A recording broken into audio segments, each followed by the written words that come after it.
All right, it's a 2014. Gonna replace front brake pads.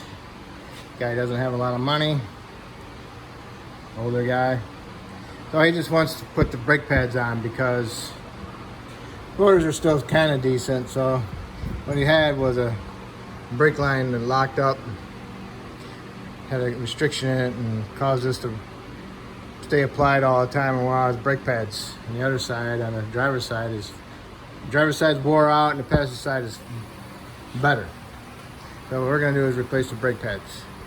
So you gotta get yourself a 13 millimeter socket and remove your caliper bolts. There's two of them, one here and one down here.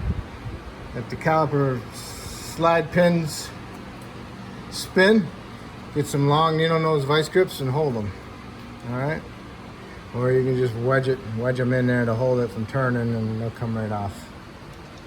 All right, so you get those out. Get yourself a decent sized screwdriver, stick it in here, and pry it off. Make sure you hold on to the caliper when you totally get it off there. You don't want to flop it around, okay? Okay, I need to push the piston back in. It's a composite, plastic. So you don't want to use channel locks because you'll chip it.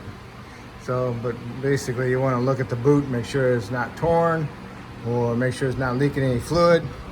If all those are good, then you can push it in. And if it goes and it pushes in fairly easy, then it's good. But if it's really hard to push in, you can't push it in, make sure your lines aren't kinked anywhere. And if they're not kinked, then most likely you got a piston that's hanging up inside the caliper and you'll need to replace it. So push it in. Next is what you want to do is you need to clean the caliper bracket. Underneath here, inside here, you gotta lift them up. And you need to clean inside of them. You want to clean that because sometimes it gets packed full of rust, and rust swells everything up. And when it swells up, it pinches your pad, so it doesn't allow your pad to move freely. So you need to clean them up and make sure there's no rust in there. What I always do is I'll take these off. That way I can get in there and clean it properly. In order to remove it, you need to get it 21 millimeter. There's two bolts. Remove those two bolts, and then this caliper bracket will come off. And those are on there pretty tight. Okay, got some rust in there. You get all that out of there. Clean that up, and then paint it. Okay, that's what they look like. Clean them up.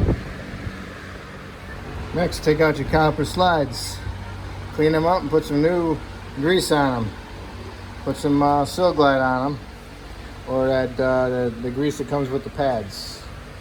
All right, and sometimes there's one's got rubber on, one don't. Okay, but they're okay. If these slide pins are frozen, you can heat them up a little bit and work them out, and then clean them up. But if you got to heat them up so much that it starts melting the boot, then you might as well just replace them. The caliper bracket, and you might as well put a caliper on it also. Okay. If you want to replace the rotor, you gotta get these fasteners off. They just hold them on from the factory. Get them off. And if the rotor's not loose, then you gotta smack it with a hammer. Spray down some penetrant, smack it with a hammer. If you're replacing the rotor, and you can smack it on the backside, going that way. But if you're keeping the rotor, do not hit the surface. You don't want to damage it, put any nicks in it or anything like that.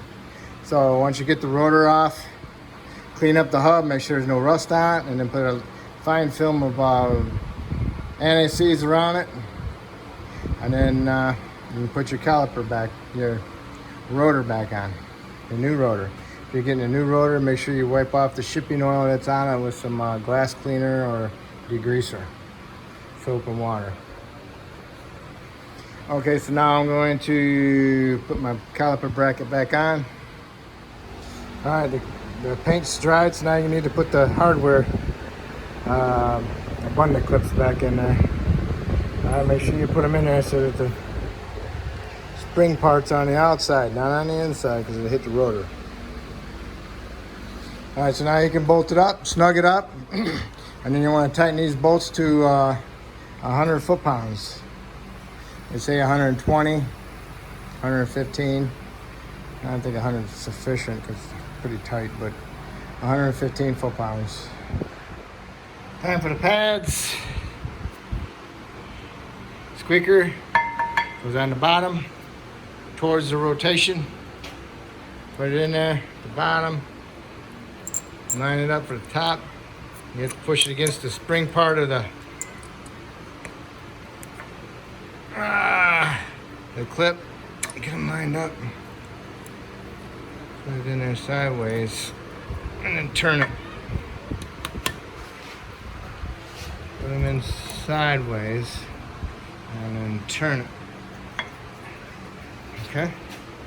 Good. Now you can put your caliper on. Once you get the caliper on, start your little caliper bolts, and you can torque those to 25 foot-pounds. Okay. Caliper's on, bolts are tight. Make sure your line's not twisted. Make sure it's nice and clean. All right, looking like that. Clean up your hub, put in some anti-seize on, and you're all set. And all you need to do is put your tires on. Well, anyway, you need to do the other side exactly the same way. And once you get that done, then you can put your tires on, tighten your lug nuts to 100 foot-pounds in a star-shaped pattern. Do not do a circle pattern. And then go inside the vehicle, pump the brake pedal to the floor a couple times. Make sure you got a firm pedal, because you want to do that before you go and start it. And just put your foot to the floor, because you're not going to stop. So make sure you pump up your pedal before you put it in drive and reverse. And once you pump up your pedal, make sure you top off your reservoir and put your cap back on. Okay? And that's it. If I helped you to do front brake pads, that's awesome. If you help me out by subscribing, I appreciate it. If you already did, thank you.